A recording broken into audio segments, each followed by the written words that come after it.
علی کو کامیابی عطا فرمائے، حاجی فخر عباس کے رزق میں وسعت عطا فرمائے، پروردگار عالم وسیم عباس کو اولاد صالح عطا فرمائے، پروردگار عالم حاضرین مجلس کی تمام حاجات کو پورا فرمائے، علماء اعلام کا سایہ ہمارے سروں پر قائم و دائم فرمائے، پرچم اسلام کو سر بلند فرمائے، پرچم کفر کو سر نگوں فرمائے، ہمارے وقت کے آقا مولا امام زمان کے ظہور میں تعجیل فرما اور ہمیں اپنے امام کے ناصرین میں سے شمار فرما، اپنی دعاؤں کی قبولیت کے لیے بلند آواز کے ساتھ صلوات۔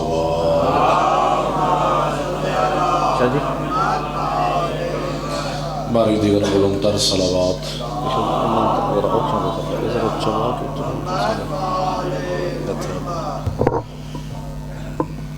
نعرہ تکبیر، اللہ اکبر، نعرہ رسالت، نعرہ حیدری۔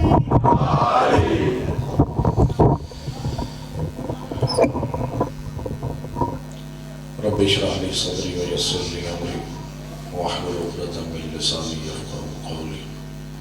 اعوذ باللہ من الشیطان الرجیم، بسم اللہ الرحمن الرحیم۔ الحمد للہ الذی جعلنا من المتمسکین بولایت علی بن ابی طالب صلوات۔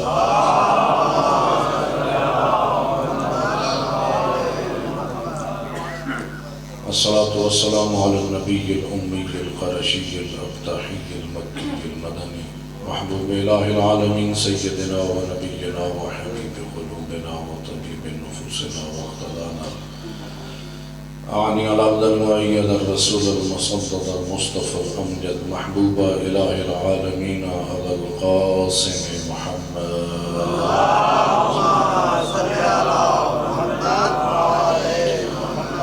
ثم الصلاة والسلام على أهل بيته الطيبين الطاهرين المعصومين ولعنة الله على أعدائهم أجمعين ملعونين. أما بعد، فقد قال الله تعالى في كتابه الحكيم: أعوذ بالله من الشيطان الرجيم، بسم الله الرحمن الرحيم. لقد من الله على المؤمنين إذ بعث فيهم رسولا من أنفسهم يتلو عليهم آياته ويزكيهم ويعلمهم الكتاب والحكمة وإن كانوا من قبل لفي ضلال مبين۔ بلند تر صلوات پڑھیے۔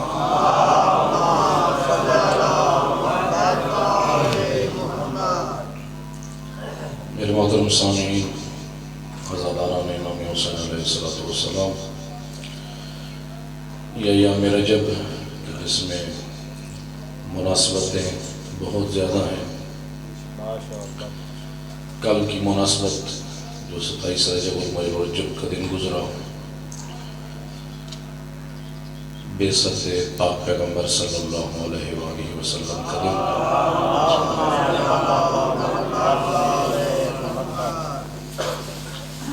اور آج سید الشہداء کی روانگی کا دن ہے۔ گویا کہ پروردگار عالم نے دونوں مناسبتوں کو ملا کر ایک پیغام دیا ہے کہ جس مقصد کے لیے اللہ نے اپنے حبیب کو مبعوث کیا ہے، اسی مقصد کو بچانے کے لیے آج حسین مدینہ چھوڑ کے نکلا۔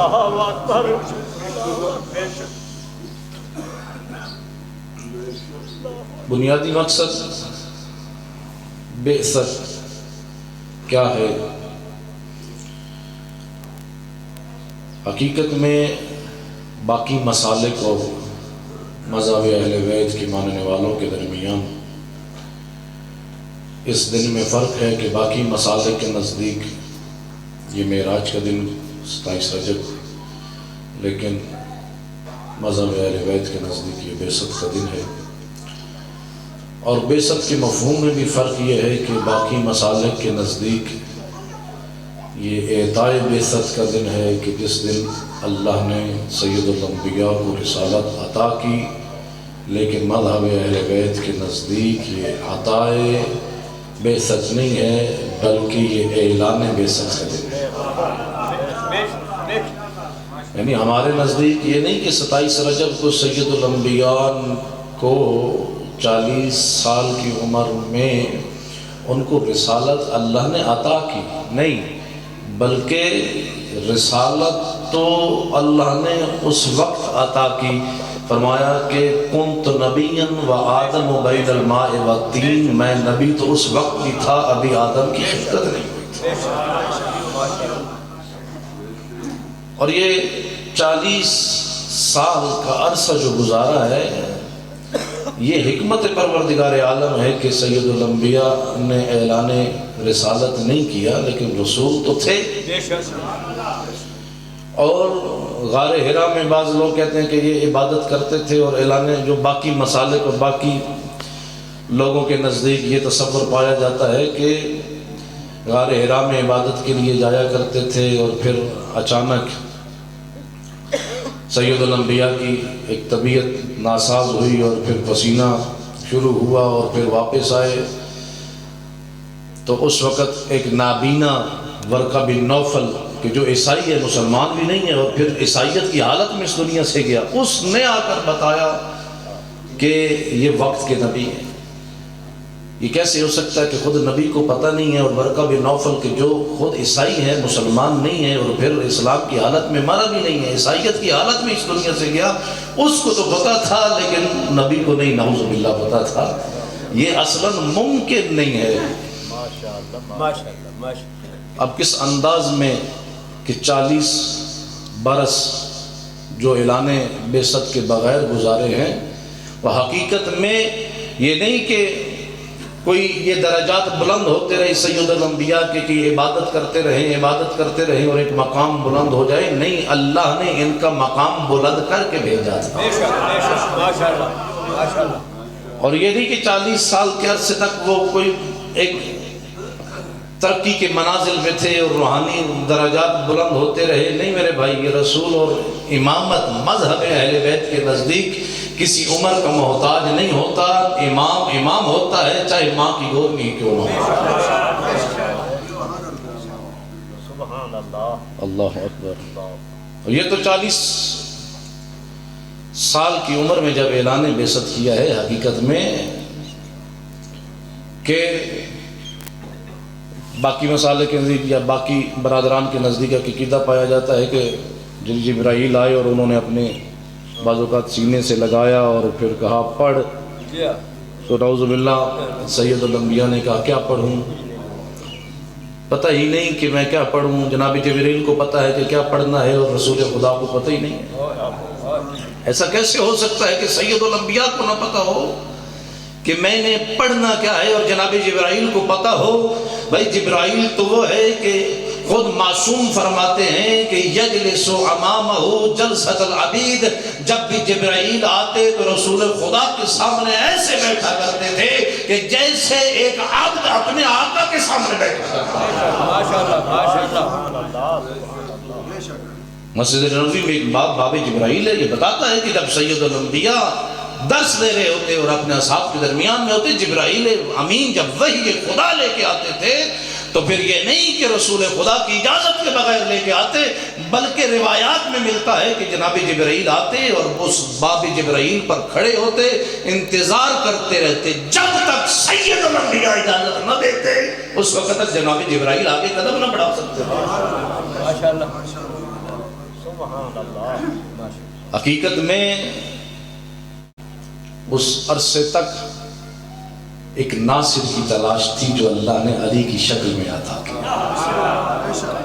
کہ سید الانبیاء تو مقام رسالت پر مبعوث ہو کے آئے ہیں، لیکن اعلان بعثت نہ کرنا اس کی بنیادی وجوہات میں سے ایک وجہ یہ تھی کہ سید الانبیاء کو ایک ناصر کی ضرورت تھی جو ہر میدان میں سید الانبیاء کے ساتھ ہوتا۔ اور پھر وہ ناصر اللہ نے سید الانبیاء کو امیر المومنین جیسا عطا کیا۔ سبحان اللہ۔ یہ کیسے ہو سکتا تھا؟ دیکھیں نا، ایک مقام کہ جناب جبرائیل اس انداز میں بیان کرنا جو بعثت کا مفہوم ہے کہ اس سے تو پھر سید الانبیاء کا مقام گرتا ہے اور جناب جبرائیل کا مقام بلند ہوتا ہے۔ حالانکہ ایک مقام وہ آ جاتی ہے جب معراج پہ گئے ہیں سید الانبیاء، بلند تر صلوات پڑھیے۔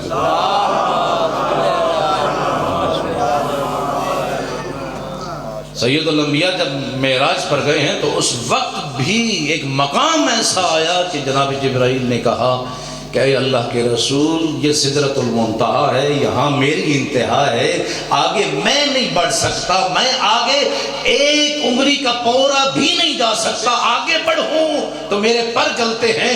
اب وہ مقام آ گیا جس مقام پر آج تک کوئی رسول مرسل بھی نہیں گیا، کوئی ملک مقرب بھی نہیں گیا۔ یہ وہ مقام ہے کہ جہاں آج سید الانبیاء کا قدم مقدس جا رہا ہے۔ سبحان اللہ، سبحان اللہ، ماشاءاللہ، اللہ اکبر، یا رسول اللہ، یا علی، اللہ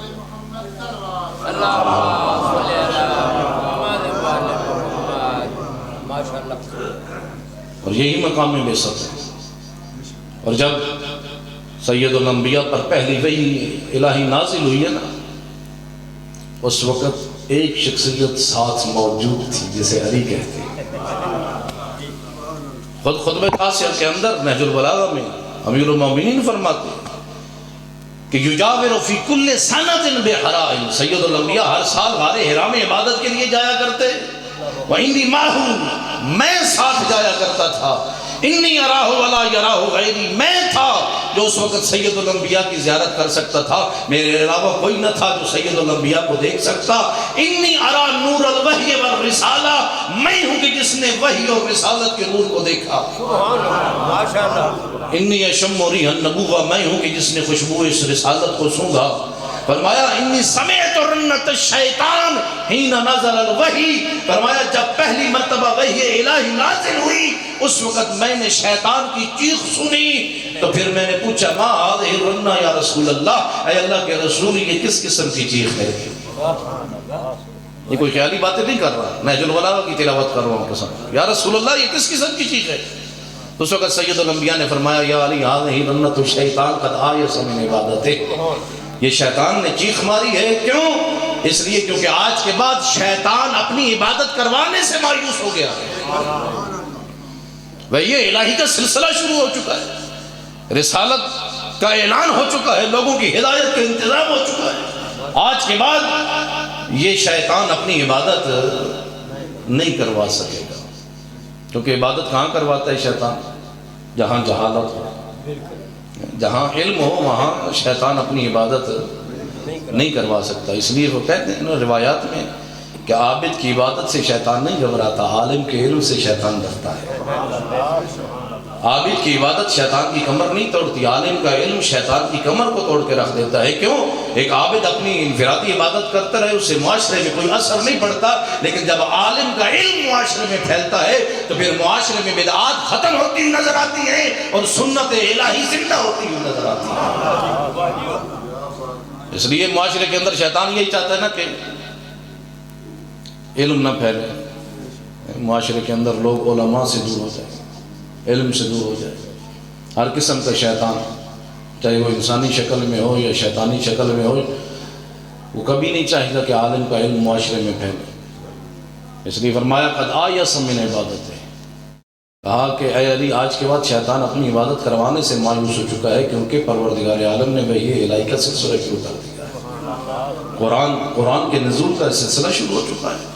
اس لیے فرمایا کہ اعلان بعثت ہو گیا، اس لیے فرمایا لقد من اللہ علی المؤمنین اذ بعث فیہم رسولا، اللہ نے مومنین پر یہ احسان کیا ہے۔ دیکھیں پروردگار عالم نے کائنات میں جا بجا احسانات کیے ہیں، پوری ہماری زندگی، یہ پوری کائنات ہم سر سے لے کر پاؤں تک پروردگار عالم کے احسانات میں گھرے ہوئے ہیں، لیکن اللہ نے کسی اور احسان کو نہیں جتلایا، لیکن ایک ایسا عظیم اللہ نے احسان کیا کہ اس ذات نے بھی قرآن میں اس احسان کو جتلایا، کہا لقد من اللہ علی المؤمنین اذ بعث فیہم رسولا، کہا اللہ نے مومنین پر یہ احسان کیا کہ ان مومنین میں اپنا ایک رسول بھیجا۔ سبحان اللہ، سبحان اللہ، ماشاءاللہ، اللہ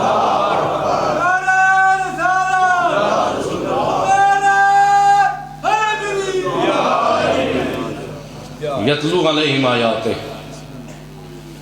کہ جو ان پر اب الہی آیات الہی کی تلاوت کرتا ہے، یزکیہم، اور ان کا تزکیہ نفس کرتا ہے، ویعلمہم الکتاب والحکمہ، جو ان کو کتاب اور حکمت کی تعلیم دیتا ہے۔ یہ احسان ہے پروردگار عالم کی کہ جب تعلیم اور حکمت کا انتظام پروردگار عالم نے مومنین کے لیے کیا ہے تو حقیقت میں یہ احسان اللہ نے قرآن میں جتلایا ہے۔ اور پھر سید الانبیاء جیسی عظیم ہستی، وہ عظیم ہستی کہ جس کے بارے میں خود سید الانبیاء نے فرمایا کہ کنت نبیا و آدم و بین الماء والطین، میں اس وقت بھی نبی تھا جب آدم ابھی مٹی اور پانی میں تھے۔ اول ما خلق اللہ نوری، پروردگار عالم نے سب سے پہلے میرے نور کو خلق کیا اور پھر میرے نور کو اور نور محمد و آل محمد کو خلق کر کے پوری کائنات کو ان انوار کے صدقے میں خلق کیا۔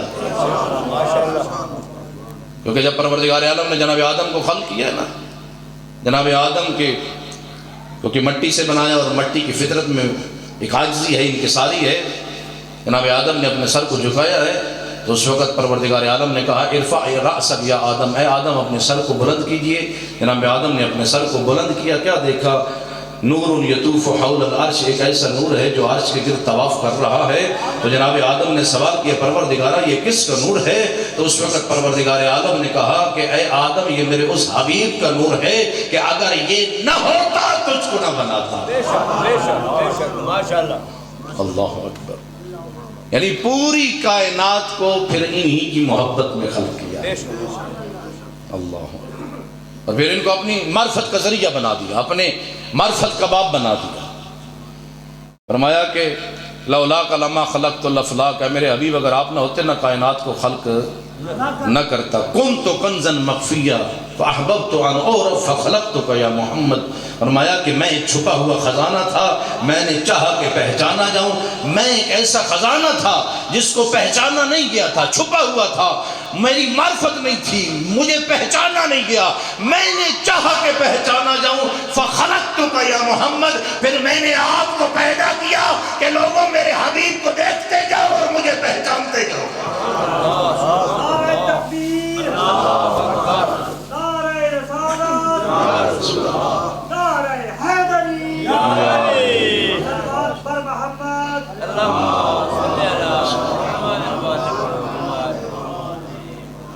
لوگ میرے حبیب کو دیکھتے جاؤ اور پھر مجھے پہچانتے جاؤ، یہ میری معرفت کا ذریعہ ہے۔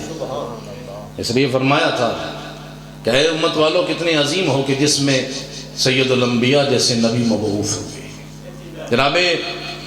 جب جناب موسیٰ کو تورات کی تختیاں اللہ نے عطا کی ہیں نا، تورات کی تختیاں لے کر آئے ہیں اپنے گھر اور تختیاں کا مطالعہ کیا، اور پھر دوسرے دن مطالعہ کر کے دوبارہ تورات کی تختیوں کو لے کر کوہ طور پر پہنچے، تو کوہ طور پر پہنچنے کے بعد پروردگار عالم سے کہا کہ پروردگارہ انی اجد فی الالواح امتا یأمرون بالمعروف وینہون عن المنکر، پروردگارہ میں نے تورات کی تختیوں میں ایک ایسی امت کو دیکھا کہ جو اتنی عظیم امت ہے کہ جو نیکی کا حکم دیتی ہے، برائیوں سے روکتی ہے، فاجعلھا من امتی، اے میرے اللہ اس امت کو میری امت قرار دے۔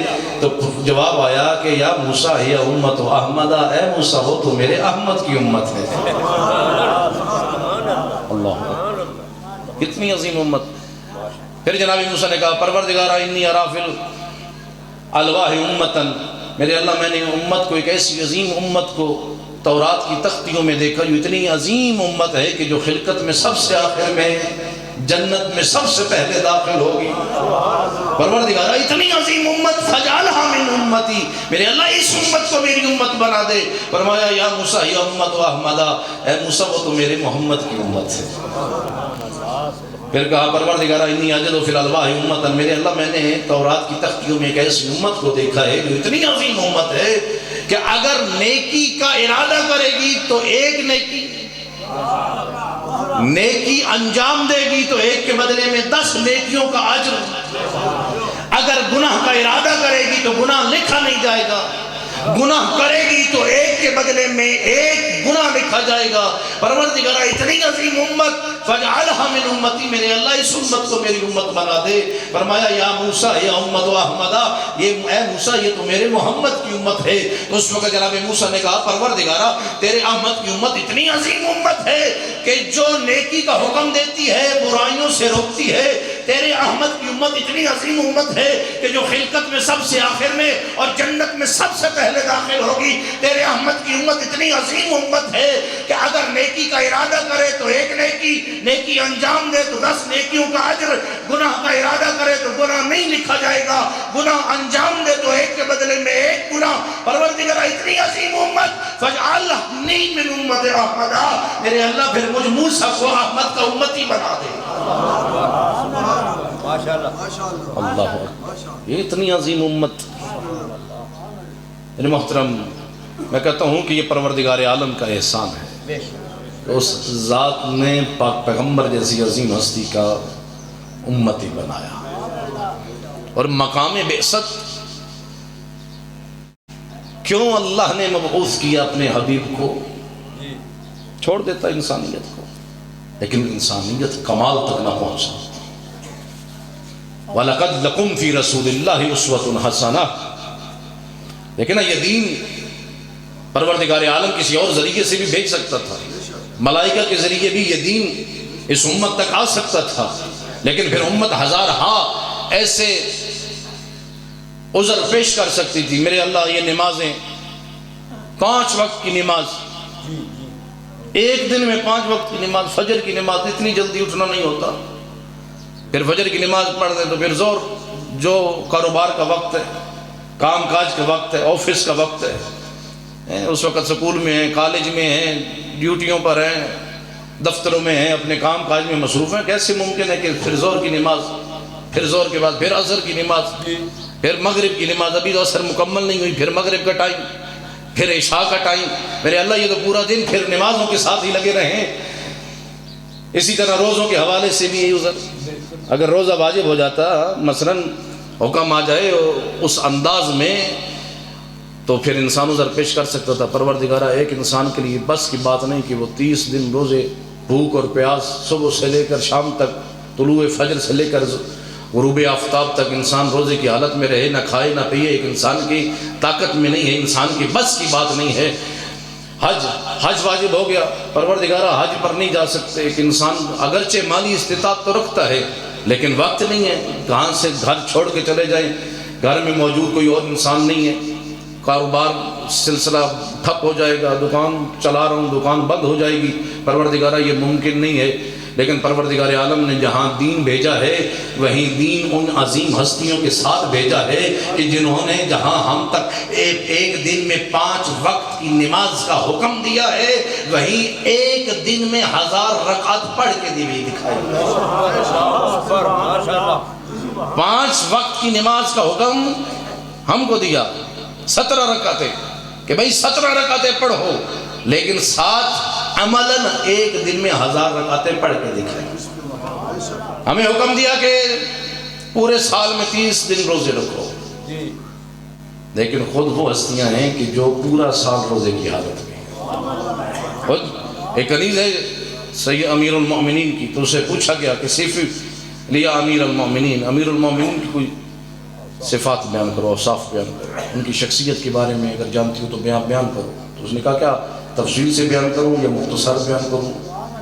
کہا کہ مختصر بیان کرو. تو اس نے کہا کہ سالہ سال امیر المومنین کی خدمت میں گزر گئی, آج تک میں نے امیر المومنین کے لیے رات کو سونے کے لیے بستر نہیں بچھایا, دن کو کھانے کے لیے کھانا نہیں بنایا. اللہ ہمیں حکم ہوا کہ زندگی میں اگر مستقی ہو جاؤ تو ایک مرتبہ حج واجب ہے, حج ضرور انجام دو. لیکن کون حکم لے کے آئے ہمارے لیے؟ وہ ہستیاں حکم لے کے آئیں کہ جن کے بارے میں ملتا ہے کہ ہر سال پاپیاتا حج کے لیے بیت اللہ کے لیے جاتے ہیں. اللہ اس لیے فرمایا کہ حقیقت میں بعثت کا مقصد یہ ہے کہ وَلَقَدْ لَكُمْ فِي رَسُولِ اللَّهِ أُسْوَةٌ حَسَنَةٌ, اے انسان تیرے لیے ہم نے عظیم عملی نمونہ اپنے حبیب کے کردار میں رکھا ہے. دیکھیں نا کہ انسان فطرتاً ڈھونڈتا ہے, اپنے لیے رول ماڈل تلاش کرتا ہے, اپنے آپ کو کسی کے مطابق بنانا ڈھالنا چاہتا ہے. آج کا نوجوان جب اپنی جوانی میں آتا ہے اور نوجوانی سے جوانی میں آتا ہے تو اپنے آپ کو کسی کے مطابق ڈھالنے کی کوشش کرتا ہے. دیکھتا ہے کہ میں نے اپنے بال کیسے رکھنے ہیں، اپنا چال ڈھال میری کیسے ہونی چاہیے، میرا لباس کیسا ہونا چاہیے، میری زندگی کا رہن سہن کیسا ہونا چاہیے، میری زندگی کے روز کے معمولات کیسے ہونے چاہیے۔ پھر انسان فطرتاً جب نوجوانی اور جوانی میں آتا ہے اپنے لیے رول ماڈل تلاش کرتا ہے، پھر تلاش کرتا ہے تو اس کو اور رول ماڈل تو ملتا نہیں، پھر وہ مختلف اور رول ماڈل بناتا ہے۔ کبھی کوئی فلم سٹار بنا لیتا ہے، کوئی ڈرامہ سٹار بنا لیتا ہے، اور کسی کرکٹر کو اپنا رول ماڈل بنا لیتا ہے، اور ایسی شخصیات کو بنا لیتا ہے کہ جن کا اسلام اور دین کے ساتھ کوئی تعلق نہیں۔ پروردگار عالم نے کہا کہ اے مسلمانوں، اے مومنین، تو در در کی ٹھوکریں نہ کھا، ہم نے تجھے ایک ہی در عطا کیا ہے اور وہ در محمد والے محمد کا در ہے۔ ہم نے عظیم رول ماڈل تجھے ان کے کردار میں بنا کے بھیج دیا ہے۔ وَلَقَدْ لَكُمْ فِي رَسُولِ اللَّهِ أُسْوَةٌ حَسَنَةٌ، ہم نے اپنے حبیب کے کردار میں ایک عظیم کردار کو رکھ دیا ہے۔ اب اگر تو بننا چاہتا ہے تو ہمارے حبیب کے کردار کی پیروی کر، اپنے کردار کو ان کے کردار کے مطابق ڈھال دے۔ سید الانبیاء سے بڑا کوئی اخلاق والا نہیں ہے۔ اللہ اکبر۔ سید الانبیاء وہ ہیں کہ جو اخلاق کے عظیم درجے پر موجود ہیں، اور پھر اخلاق کا مظاہرہ سید الانبیاء نے اپنے اخلاق سے اس انداز میں تبلیغ دین کی ہے کہ پھر یہ اخلاق تھا، یہ اخلاق کی طاقت تھی کہ اسلام پھیلتا ہوا نظر آیا۔ لوگ کہتے ہیں کہ تلوار کی بنیاد پر یہ اسلام پھیلا، میں کہتا ہوں سید الانبیاء کے کردار اور اخلاق اور ائمہ اہل بیت علیہ السلام کے اخلاق کے اندر یہ طاقت تھی کہ یہ دین اسلام کائنات کے کونے کونے تک پہنچا تھے۔ یہ سید الانبیاء کا کردار ہے کہ سید الانبیاء سے بڑا اخلاق والا کائنات میں نہیں ملتا۔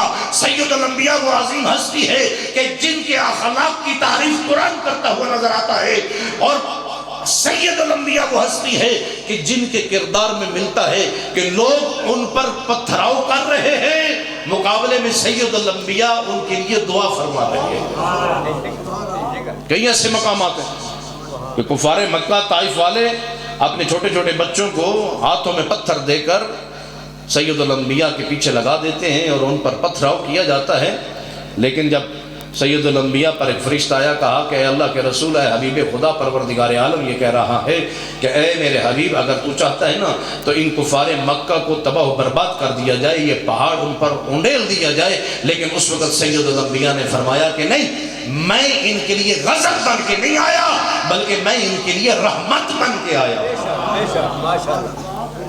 وَمَا أَرْسَلْنَاكَ إِلَّا رَحْمَةً لِلْعَالَمِينَ، اے میرے حبیب، ہم نے آپ کو اس امت کے لیے رحمت بنا کے بھیجا۔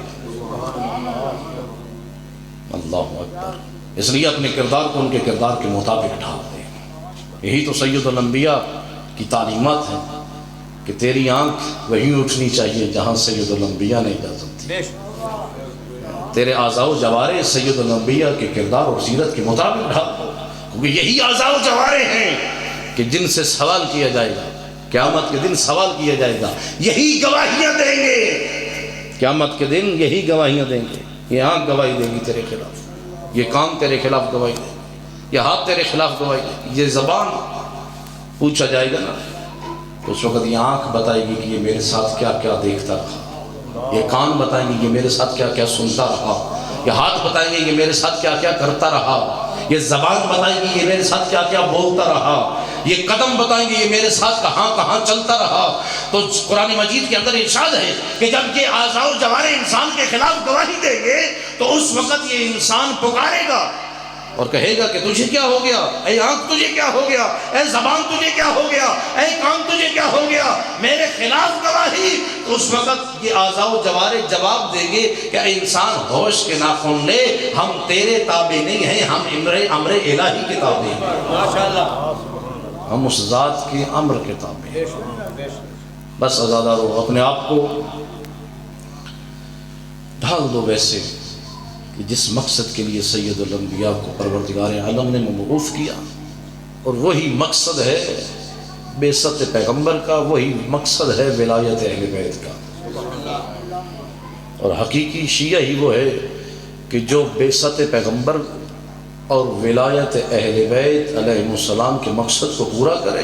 اور یہی مقصد ہے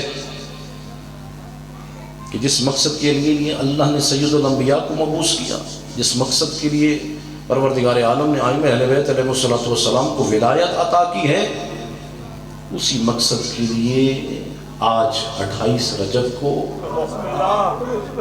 فرزند رسول مدینہ چھوڑ کے گئے. انی لم اخرج اشرا ولا بطرا ولا مفسدا ولا ظالما انما خرجت لطلب الاصلاح فی امت جد رسول اللہ. اللہ اکبر. فرزند رسول فرماتے ہیں کہ میں کوئی فساد برپا کرنے نہیں نکلا، میں کوئی جاہ طلبی کے لیے نہیں نکلا، میں کسی دنیاوی مقصد کے لیے نہیں نکلا. انما خرجت، میں نکلا ہوں تو فقط ایک مقصد تھا، لطلب الاصلاح فی امت جد رسول اللہ. میں اپنے نانا کی امت کی اصلاح کے لیے نکلا. میں تو امر بالمعروف کرنا چاہ رہا تھا، نہیں عن المنکر کرنا چاہ رہا تھا. میں تو اپنے نانا کی سیرت پر چلنا چاہ رہا تھا. میں تو اپنے بابا علی کی سیرت کے لیے نکلا ہوں. اللہ اکبر. لیکن عزادارو، یہ نکلنا آسان نہیں تھا. عزادارو، ہمیشہ ایک مومن کی خواہش ہے، ایک انسان، ایک مسلمان کی خواہش ہے، ایک وطن سے محبت ایمان کا حصہ. حب الوطن من الایمان، وطن سے محبت ایمان کا حصہ ہے. پھر کوئی عام وطن نہیں ہے. دیکھیں نا، پھر وہ وطن زیادہ عزیز ہوتا ہے جس وطن میں اپنے بزرگوں کی قبریں موجود ہوں. انسان کے لیے مشکل ہے اس وطن کو چھوڑنا جہاں اپنے بزرگوں کی قبریں ہوں. اور پھر وہ وطن عام وطن نہیں ہے، وطن مدینہ ہو، اور پھر سید الانبیاء جیسے عظیم ہستی کی قبر ہے، نانا اپنے نانا کی قبر ہے، ماں زہرا جیسی عظیم ہستی کی قبر ہے. عزادارو، جب بھی لوگ جاتے ہیں نا مدینہ زیارت کے لیے جاتے ہیں، اور زیارت کر کے جب حاجی واپس پلٹ رہے ہوتے ہیں نا مدینہ سے، تو بار بار روضہ پیغمبر کی طرف دیکھ کے آنکھوں سے آنسو بہہ رہے ہوتے ہیں اور دعا کر رہے ہوتے ہیں، پروردگارا پھر ہمیں موقع عطا کرنا کہ ہم سید الانبیاء کی زیارت کے لیے آئیں. میں کہتا ہوں عام مسلمان تو بار بار روئے، کیا امام حسین کے لیے وہ مدینہ چھوڑنا آسان تھا؟ عزادارو، اس حسین کے لیے مدینہ چھوڑنا آسان نہیں تھا. ایک عام مؤذن بھی جب اذان دیتا ہے نا تو اذان کے بعد ایک دعا پڑھتا ہے اور کہتا ہے، پروردگارا میری قبر کو اپنے حبیب کی قبر کے پاس قرار دے. اجرکم علی اللہ. کیا امام حسین کی خواہش نہیں تھی کہ میری قبر میرے نانا کی قبر کے پاس بنتی؟ لیکن یہ اصلاح امت ہے، یہ پروردگار عالم کا وہ مقصد کہ جس کو اس وقت تک پورا نہیں کیا جا سکتا جب تک کہ حسین مدینہ نہ چھوڑے. عزادارو، آئے ہیں الوداع کرنے کے لیے. سب سے پہلے اپنے نانا کی قبر پہ آئے ہیں اور نانا کی قبر پر آ کر دعا کی، پروردگار السلام علیکہ یا رسول اللہ، اے اللہ کے رسول آپ پر سلام ہو. نانا مجھے پہچانی ہے، میں حسین ہوں. اب آپ کی امت مجھے مدینہ میں رہنے نہیں دیتی، میرا آخری سلام قبول کیجئے. عزادارو، ایک مرتبہ اتنا روئے ہیں کہ نانا کی قبر کی تعویذ قبر کے ساتھ اپنے سینوں کو لگایا کہ اچانک ایک مرتبہ آنکھ لگی، خواب میں کیا دیکھا ہے کہ سید الانبیاء نے کہا کہ اے میرا بیٹا حسین، یہ مشیت پروردگار ہے کہ آپ راہ خدا میں شہید ہو جائے. عزادارو، اپنے نانا کی قبر سے الوداع کیا ہے، اب آئے ہیں اپنے بھائی حسن کی قبر کی طرف.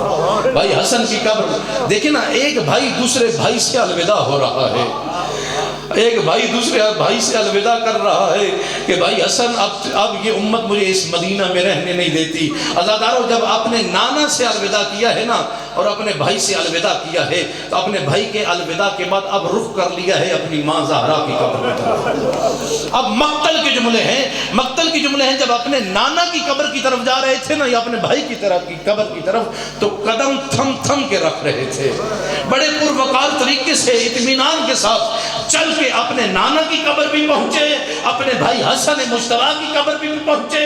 لیکن جیسے اپنے بھائی حسن مجتبیٰ کی قبر سے الوداع کیا، جب رخ کیا ہے اپنی ماں زہرا کی قبر کی طرف، تو اب مقتل کے جملے ہیں کہ امام حسین نے قدم ایسے بڑھائے ہیں، اس طرح دوڑ کے گئے ہیں جیسے چھوٹا بچہ اپنے ماں کے دامن سے لپک جاتا ہے. عزادارو، اپنی ماں زہرا کی قبر پہ پہنچے ہیں اور آ کر کہا کہ السلام علیکم یا ماں، اے ماں میرا میرا سلام ہو. اور قبر سے 3 جواب آئے اور کہا وعلیک السلام یا غریب الام، اے ماں کے غریب بیٹے آپ پر بھی سلام. وعلیک السلام یا سہتان الام، اے ماں کے وہ بیٹے اور جس کی لاش کو گھوڑوں کی سمودرے رونگ دیا جائے گا. وعلیک السلام یا عطشان الام، اے ماں کے پیاسے بیٹے تجھ پر بھی سلام. اجرکم اللہ. 2 جملے اور آپ کی زحمت تمام.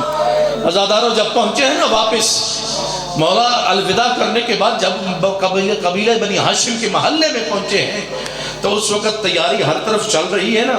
ایک خاتون ہے جس کا نام ام ایمن ہے، ایک عصا کے سہارے سے چلتی ہوئی امام حسین کے قریب آئی اور آ کر کہا کہ بیٹا حسین مجھے پتہ چلا ہے کہ آپ مدینہ چھوڑ کے جا رہے ہیں. کہا بیٹا حسین ایک بنو ہاشم کے قبیلے میں ایک رسم ہے. کہا بیٹا حسین جب بھی اس خاندان میں کوئی مصیبت آنے لگتی ہے نا مجھے کچھ ایسی مخلوقات کے رونے کی آوازیں آتی ہیں، مجھے قوم جنات کی خواتین کی رونے کی آوازیں آتی ہیں. کہا کہ بیٹا حسین نہیں پتا چند دنوں سے نا بار بار آج بھی وہ مجھے آوازیں آ رہی ہیں. مجھے وہ آوازیں آئیں کب؟ جب تیرے نانا کی رحلت ہونے لگی تھی نا اس وقت بھی مجھے وہ آوازیں آئیں. جب تیرے بابا علی کی شہادت کا وقت تھا مجھے اس وقت بھی وہ آوازیں آئیں. جب تیری ماں زہرا کی شہادت کا وقت تھا اس وقت بھی وہ مجھے آوازیں آئیں. بیٹا حسین نہیں پتا کیا وجہ ہے کہ بار بار وہ آوازیں چند دنوں سے مجھے دوبارہ سنائی دے رہی ہیں. کہا بیٹا حسین میں تیری منت کرتی ہوں اپنے سفر کو مؤخر کر دے.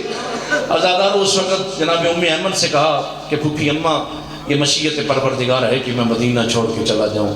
عزادارو اپنی پھوپھی اماں سے الوداع کیا نا پھر جناب ام سلمہ سے سامنا ہوا. جناب ام سلمہ سے بڑی محبت ہے. جناب ام سلمہ وہ ہیں کہ جن کو امام حسین ماں کہہ کے پکارتے تھے. عزادارو جناب ام سلمہ نے جب پوچھا نا بیٹا حسین کہاں جا رہے ہو؟ کہا اماں مدینہ چھوڑ کے جا رہا ہوں. تو اس وقت جناب ام سلمہ نے کہا تھا کہ بیٹا حسین میں تمہیں منع تو نہیں کرتی، جہاں جانا چاہو چلے جاؤ لیکن میری ایک منت ہے کسی اور مقام پر چلے جانا، کربلا نہ جانا. اجرکم اللہ. عزادارو کہا میں کربلا کیوں نہ جاؤں؟